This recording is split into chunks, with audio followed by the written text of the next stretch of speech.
రాహుల్ గాంధీని ప్రియాంక గాంధీ సైడ్ చేస్తుందా అంటే రాజకీయ వర్గాల నుంచి అవుననే సమాధానం వస్తోంది. పార్లమెంట్ శీతాకాల సమావేశాల్లో కాంగ్రెస్ మిత్రపక్షాలను ప్రియాంక గాంధీ ముందుండి నడిపించడం, అదే సమయంలో రాహుల్ గాంధీ హాజరు తగ్గడం, కీలక బిల్లుల సమయంలో విదేశీ పర్యటన చేయడం, ఇక ప్రియాంక ప్రసంగాలు, ఆమె యాక్టివ్ గా ఉండడంతో రాహుల్ తో పోల్చి చూస్తున్నారు. ప్రధాని మోదీతో ప్రియాంక స్నేహపూర్వక సంభాషణ, రాహుల్ గాంధీ ఎప్పుడూ పాల్గొనని చాయ్ పే చర్చలో పాల్గొనడం కాంగ్రెస్ లో అరుదైన పరిణామం. బీజేపీ నేతలతో సంభాషణలకు తెర తీయడం, కేంద్ర మంత్రి నితిన్ గడ్కరీతో వ్యక్తిగత భేటీ, ఇలా రాహుల్లో ఎప్పుడు కనిపించని రాజకీయ శైలి ప్రియాంక అనుసరిస్తోంది. కాన్ఫ్రంటేషన్ కంటే కమ్యూనికేషన్ స్ట్రాటజీ ప్లే చేస్తోంది ప్రియాంక గాంధీ.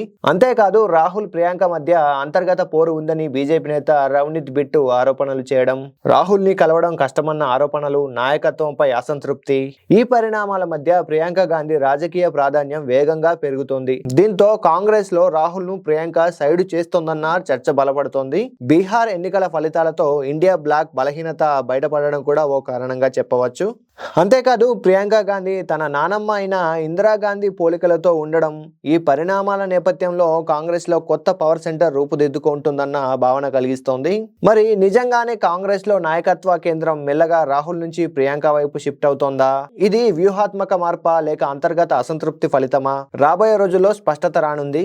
మరి మీరేమంటారు? ప్రియాంక గాంధీ కూడా తన నానమ్మ అయిన మాజీ ప్రధాని ఇందిరాగాంధీలా రూల్ చేయబోతుందా? మీ అభిప్రాయాన్ని ఖచ్చితంగా కమెంట్ చేయండి. ఈ ఇన్ఫో నచ్చితే ఒక్క లైక్ కొట్టండి.